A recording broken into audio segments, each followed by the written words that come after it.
Hi there, everybody, and welcome to another exciting edition of the Reinhardt Coaches Show, as today we wrap up the 2015 football season for the Reinhardt Eagles. It was the most successful season in program history as the team went 9-2, had 2 wins over top 10 teams, and part of the main reason for that is the new head coach of the Eagles just completed his first year and was the NAIA Region 1 Coach of the Year, Drew Cronic. Coach, welcome to the show. Good to be here.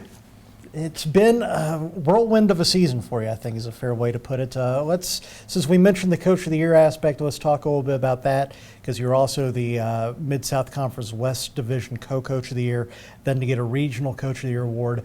Those are nice accolades, but I know you look at that a little bit differently maybe than some people do. I do. I mean, it's great. It's really positive, and it lets us know that people are taking notice of what the Reinhardt program is doing. I mean, there's been a lot of people in the last 3 years that have put a lot of work in to get our program where it is, from our administrators, our athletic director, our coaching staff.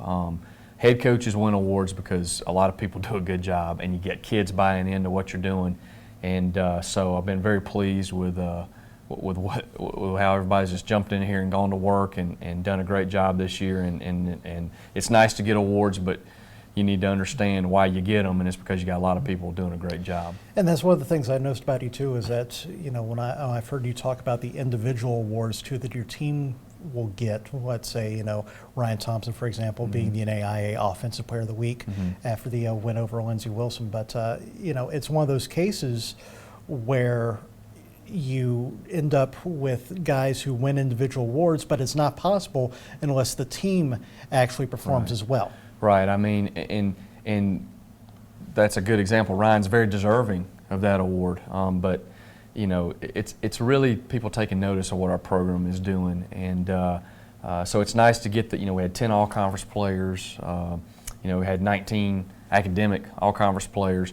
Those things are happening because a lot of people are buying in and doing a great job, and the more we have team success here, the more those awards will continue to show up, and it's very exciting. I'm excited to win those awards, but you got to understand why it's happening, and there's a lot of people who are making you look good. When you look back over the season, you look back all the way to that first week of 2015 when your team goes down to point. You've got an opponent that was a new opponent. You're opening on the road, though. It's a new opponent for you guys. They had a new coach down there at the start. You're not exactly sure what to expect, and maybe the final score is a little bit misleading, but still 73-21 was quite the opening statement. Sure, and turns out Point was a pretty good football team this year, and they really did a good job with that program. They were a playoff team, so it was a great start. But it's just we had a group of kids that really bought in.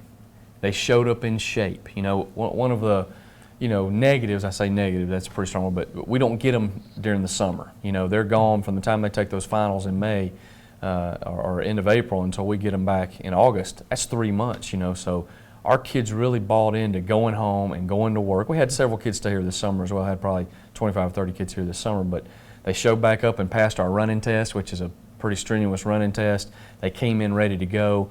They understood what we needed to do to earn the right to be good. The first year, I think we kind of exploded on the scene. We were a pretty hungry program, wanted to make a name for ourselves, and so we probably overachieved. The second year, you could even argue that maybe we underachieved a little bit, and I think there was a lot of attitude of, well, we were good the first year, we got everybody back, so we're just automatically going to be good. And that's not necessarily the case. You got to work, and you got to earn the right to win games. And the kids really understood that this year. They worked hard in the off season. We had a great off season in spring semester and a great spring practice, a great summer. And they came in really focused on, they were going to do whatever I asked them to do.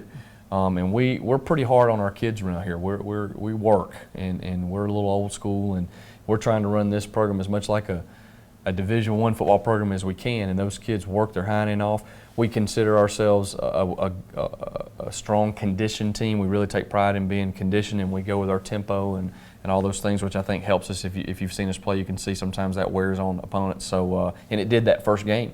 We were in shape, and so the kids bought into working. and I'm really proud of this group of guys. You know, let's talk about that a little bit, because is that something that comes not just with a group that decides to buy in, but also with, you know, being a third-year program, going through some of the early things that you went through. Now this year, though, you had a full class of juniors and seniors. You know, they knew what to expect. They knew what they need to do. Is that the type of thing that happens once you hit the third and fourth year, as opposed to early on when, you know, you still have a bunch of young kids who maybe are new to college football and new to the experiences that are going to be coming? I think you make a great point. I mean, we're a football program now. We have hopefully a mature football program. We got first time we ever had seniors graduate, so I think all that's true. We have an older, more experienced team. You got kids who kind of they understand now what has to be done in order to be successful, and that's what they did. So hopefully now, God, we had great leadership, and hopefully that can now trickle down, and that's just who we are now. We have a football program who this is the way we do business, you know, and each team will be different. Every team has its own identity and it's different. But hopefully, you know, we can be looked at as a program who, hey, we do things the right way. We do things the right way academically. We work at things. We got, you know, in the weight room, of course, Coach Darenthal, I think he's the best strength coach in the country, you know. So all the different things we do hopefully equals success every year, and we can get the most out of our team every year. And that may not be 9-2 every year, but you feel like you're at least going to be the very best you can be. And hopefully it's going to start being, you know, maybe, you know, 15-0 one day, you know, that kind of thing. So that's what we want to be. We want to be, you know, a great program, a program that people across the country look at and go, hey, you know, Reinhardt, if you're going to play them, you better be ready to go. So that's what we want to become. You know, if week one was a bit of a challenge that you didn't know what to expect, then week two, you knew what you were getting with Kentucky Christian, even if they had a little bit of a change. You knew what kind of style they played typically in the past, and you knew how hard they hit.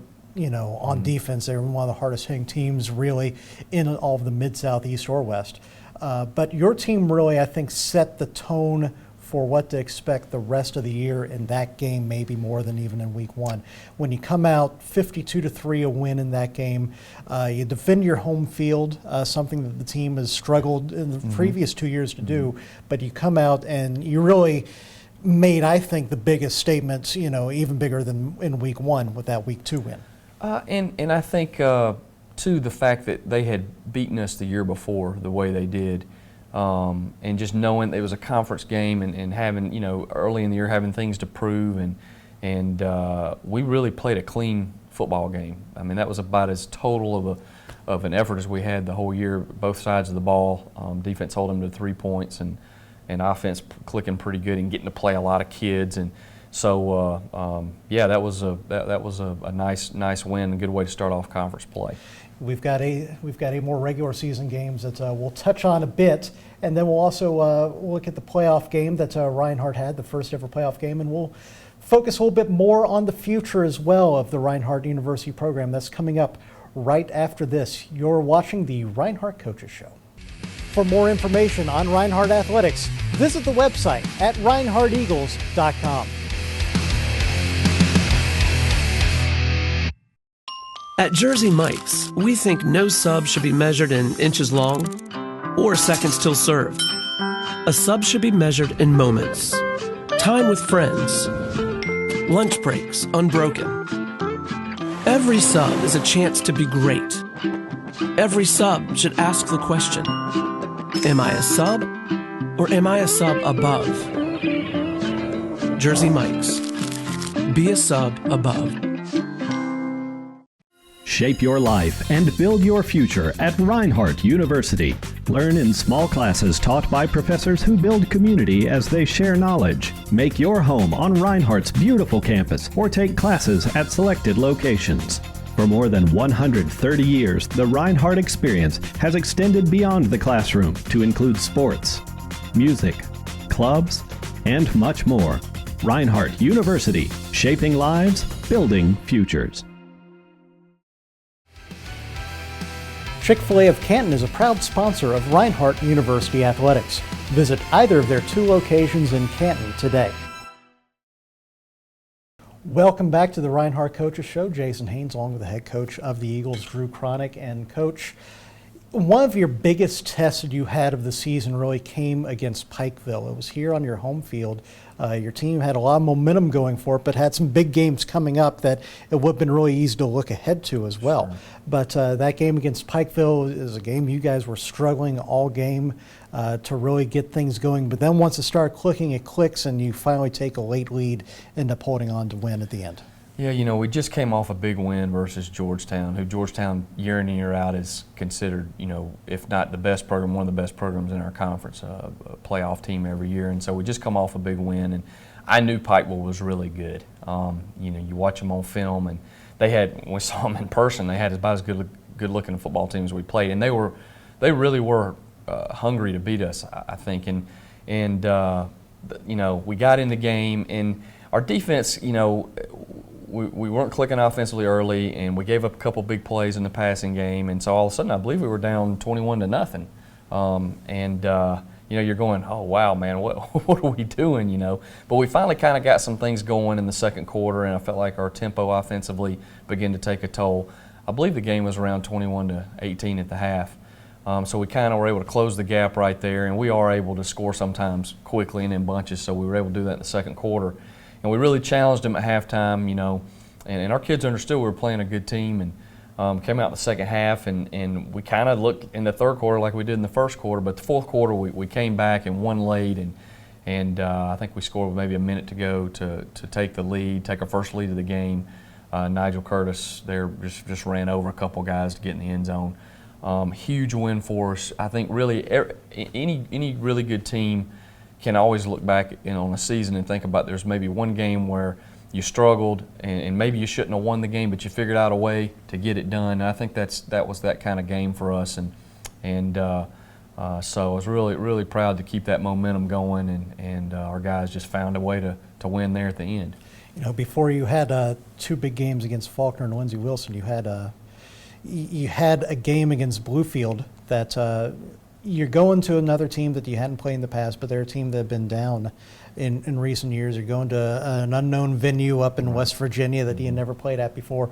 But then, I don't think in your wildest dreams you ever expect to put up 80 points on somebody. No, I mean, we really challenged our kids that week because that's a game, you're supposed to win, and nothing, not to downplay Bluefield, but that was, we were definitely the favorites in that game, and we just challenged them with, do what you're supposed to do. Do what you're supposed to execute with a lot of passion and enthusiasm. You're only guaranteed 10 opportunities to play this season, and so you need to go execute every week, and we did that.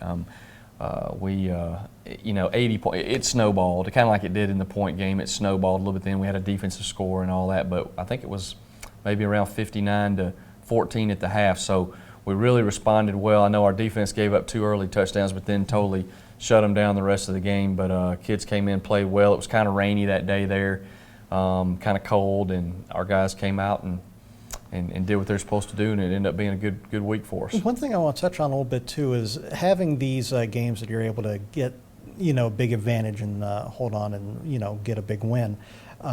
You also are able to play a lot of guys. Yeah. You get some guys maybe who aren't going to get a lot of playing time otherwise. You get them in the game, and it really helps your whole team when you're able to get some of those guys in the game. Yeah, it's a big deal. I mean, obviously the first 2 years we didn't get a chance to do that very often, and if any. I don't remember doing that much. And this year we were able to do that a few times. And I think it helps team morale. When a lot of people get to play, it helps you develop depth. It also allows you to rest and the starters, and not expose them to maybe the bumps and bruises that if they were playing a 4-quarter game. So there's so many positives when you're able to go out there and execute and get a little bit of a cushion there and let everybody have a chance to contribute. So yeah, that's always good.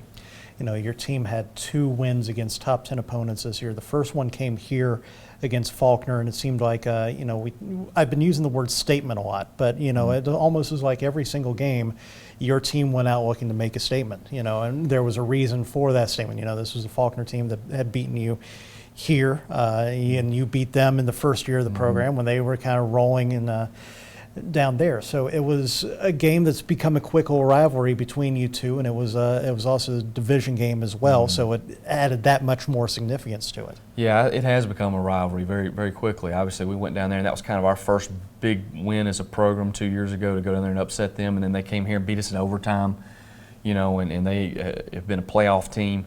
And so we knew that as far as, championship implications, playoff implications, that's a big game.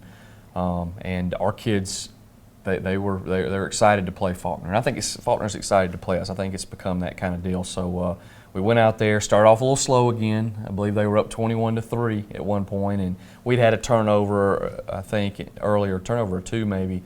And their big running back had gotten going, early. I think he had a ton of yards in the first quarter, and then we just kind of settled down, and I think we reeled off maybe 52 straight points. And I thought there was, in that second and third quarter, was probably the best football we played all season, just collectively, offense, defense, and special teams. Our defense was 3 and outs. I believe they had 7 straight, something crazy, 3 and outs there. And we scored each possession. And had a special teams touchdown. And when you watch Faulkner warm up, they got a good-looking bunch now. They really got a good-looking football team. And our kids just, did a great job, and that was an absolutely huge win for us. The game against Lindsey Wilson, it was the NAIA game of the week. They were the #1 team in the country coming in here, and you didn't score as many points as maybe you have in the past, but you just have to win the game. And 42-24. I guess that's rough when you 42 and you're and it's like you're below your average, Right. So but that's you're right. I mean, Lindsey Wilson was really good on defense, and I think they'd only been giving up maybe 14 points a game coming in there, were #1 in the country, and we were able to have a fast start that game. Really, probably our best start to a game the whole season. I think offense scored first 3 possessions, bang, bang, bang, and we were able to get a little bit of a lead, and then it kind of slowed down a little bit after that, but we were able to hang on and ice the game at the end against a very, very good football team. So it was exciting, to get that win, and that's another game that's become a little bit of a rivalry. They beat us down here in a really wild game the first year. We got a big lead. We came back and almost closed the gap, and then last year I think we scored on the last possession to beat them. So that's become another game, where it's always going to have divisional championship implications. So boy, our division is pretty tough. Every week you gotta be ready to go. So big win. We'll be back with more with Coach Cronic coming up right after this. We're going to talk about what he learned about his team after a loss in the season, and then also talk about the NAIA playoffs as the team earned their first ever bid to the NAIA Football Championship Series. That's coming up right after this on the Reinhardt Coaches Show. Chick-fil-A of Canton is a proud sponsor of Reinhardt University Athletics. Visit either of their 2 locations in Canton today. Shape your life and build your future at Reinhardt University. Learn in small classes taught by professors who build community as they share knowledge. Make your home on Reinhardt's beautiful campus or take classes at selected locations. For more than 130 years, the Reinhardt experience has extended beyond the classroom to include sports, music, clubs, and much more. Reinhardt University, shaping lives, building futures.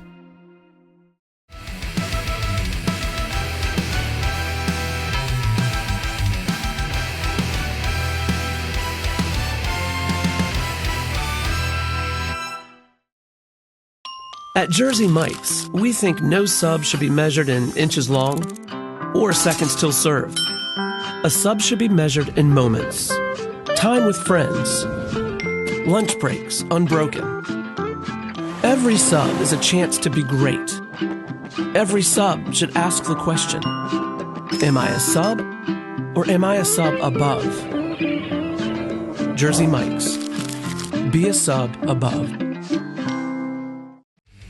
For more information on Reinhardt Athletics, visit the website at reinhardteagles.com. Welcome back to the Reinhardt Coaches Show. Here with Drew Cronic, the head coach of the Reinhardt football team, coming off a 9-2 season. And your first loss of the season, unfortunately, was in divisional play against Campbellsville, a 70-56 game. But I've always been a believer sometimes that you learn more in losses than you do in wins. What did you learn about your team following that loss? Well, I learned that we could bounce back because it was a huge, that was such a big game, and it obviously took a lot of wind out of your sails, and against a really good football team. The quarterback up at Campbellsville is maybe the best player in NAIA, and he showed why that Saturday. So, but we hung in there, had a chance to tie the game at the end, had a turnover, didn't quite get it done. But when you lose a game like that, you got to realize the sun's going to come back up the next day. And, we had to go back to work. And what we talk about with our guys is we're not going to worry about the scoreboard. That's what we talked about all season, not worrying about the scoreboard, but just doing our best to get better every game and put our best product on the field. So we were able to come back the next week and really finish strong against a Bethel team who'd been doing some really good things, and we needed that win to make sure we were going to get in the playoffs. And our kids came back for a home game and finished. One of our goals was being undefeated at home, so we were able to do that. That was a big turnaround for us this year. So I felt like we responded well and really had a good, a big win, pretty sizable win over Bethel there to finish out the regular season. Looking back at the NAIA playoffs, your team earned a bid to the FCS for the first time, another milestone in this program's history. You go and play St. Francis, a team up in Fort Wayne, Indiana, that, maybe on a better day, maybe you're playing instead of 3 inches of snow, you're playing in a rainstorm instead of a snowstorm. Maybe things are a little bit different, but your team battled really all the way to the final whistle, 37-26 final score in that game. But it's still, the conditions, like you've said in the past, that everybody had to play in the same conditions. They just were able to handle a bit better than you guys were. I think so, and it probably, our style of play with our, we're a smaller team, we have a lot of speed, and we go really fast, so that negated some of those things, but they handle those conditions a lot better than we did. Would I have liked to play it on a normal day just to see? We might haven't, sure. But you got to play in what you play in, and hopefully we learn from that experience. And we had the turnovers and some things, and couldn't had trouble punting the ball, and those were things that were big. I think if we don't turn the ball over and punt the ball better, we have a great chance to win that game. So, but I'm proud of our kids because they did play hard the whole time. They played hard for 4 quarters. They kept battling, and St. Francis is a pretty good football team. Let's look a little bit at the future for your squad. You've got. Like we said, you actually graduated some seniors this year. Kind of weird. It's kind of weird that you're not necessarily losing kids from just quitting. You're losing kids because they're done. They can't play anymore. Right. So what's it like now having to go out and recruit those replacement kids, so to speak? Well, you hope that those replacement kids are already in the program. The ones that are going to be your leaders are going to step up and provide the leadership role that our captains did this year, and that the guys on our player council, those guys who all graduated, who were great kids and really good players and did a great job leading. But we're certainly going to go out and recruit. We're going to try to recruit, better kids than what we have. That's what you always try to do. You try to recruit to replace and to push what you have and create competition on the team. So, we just got to continue to do that. I thought we brought in a great signing class last year. I got a great staff that goes out and finds kids. We'll look, see if we get a transfer or two, to help us in certain spots. But we're going to mainly keep going to those Georgia high schools and trying to bring in, the talent from the state. There's so much talent in the state of Georgia. A lot of kids slip through the cracks, and we want to be here to catch them when they fall. So we're excited about what's going on with the recruiting right now. When those kids, when they're able to come up to Reinhardt, what are the types of things they say to you that they really like about the school? Well, obviously it's a beautiful place. It's a small atmosphere. A lot of the kids like how personal it is, and Reinhardt, we always talk about Reinhardt being a place that's built on relationships and people knowing each other. And we got great administrators here. Dr. Mallard's just amazing. I mean, what she's come in here, and our players know she cares about what they're doing. She cares about football. She cares about athletics. She cares about the whole student athlete, and she's at every game going crazy, and that means a lot to our kids and all our administrators. And our athletic director, Coach Pop, has just been so supportive. So the kids, when you come and recruit, it's hard not to see that. We got a nice place here. We got a beautiful field house. We got a big, nice weight room where we can work to get better. Got a nice field, and there's a lot of things coming that I probably don't need to get into, but there's a lot of positives that are coming down the road as we build our program. So they see a program on the rise. They see a school that's growing. They see a place where they're going to get one-on-one attention, and people care about them, and they see a good education, that liberal arts education in whatever field they're wanting to go into. So, you know, Reinhardt's a great place to be. And I mean that from, I enjoy being here. I enjoy, you know, being the head football coach here, and I hope they'll keep me around for a while. So I think we have a good product here, and I think we have good people, and that's the main thing, is those relationships. Kids want to be where they feel special, and they feel like somebody's going to work them and watch after them and help them be the best they can be. So I think we have that here. Well, Coach, it's been a fun ride this year. Hated it ended the way it did. Sure. Wish we could have, like I said, wish we had played in 3 inches of rain instead of 3 inches of snow. I think maybe would have been a little bit different that day. But you've had a great season. I know you're not much for the individual recognition, but you do deserve that Region Coach of the Year award, and you've brought a lot to this program, a lot to this university. Thank you very much. I you know, appreciate that. Thanks a lot, and I'm sure you'll be here as long as you want to be here, Coach. So Well, thanks a lot. hopefully we can have other seasons like this and play a little longer and do it more often and be consistent and everybody have a good time. So appreciate the opportunity to visit with y'all. All right. Well, that's been it for the Reinhardt Coaches Show today. My thanks to Drew Cronic, the head coach here at Reinhardt. We'll see you next time with another exciting edition of the Reinhardt Coaches Show. For more information on Reinhardt Athletics, visit the website at reinhardteagles.com. At Jersey Mike's, we think no sub should be measured in inches long or seconds till served. A sub should be measured in moments. Time with friends. Lunch breaks unbroken. Every sub is a chance to be great. Every sub should ask the question, am I a sub or am I a sub above? Jersey Mike's. Be a sub above. Shape your life and build your future at Reinhardt University. Learn in small classes taught by professors who build community as they share knowledge. Make your home on Reinhardt's beautiful campus or take classes at selected locations. For more than 130 years, the Reinhardt experience has extended beyond the classroom to include sports, music, clubs, and much more. Reinhardt University, shaping lives, building futures. Chick-fil-A of Canton is a proud sponsor of Reinhardt University Athletics. Visit either of their 2 locations in Canton today.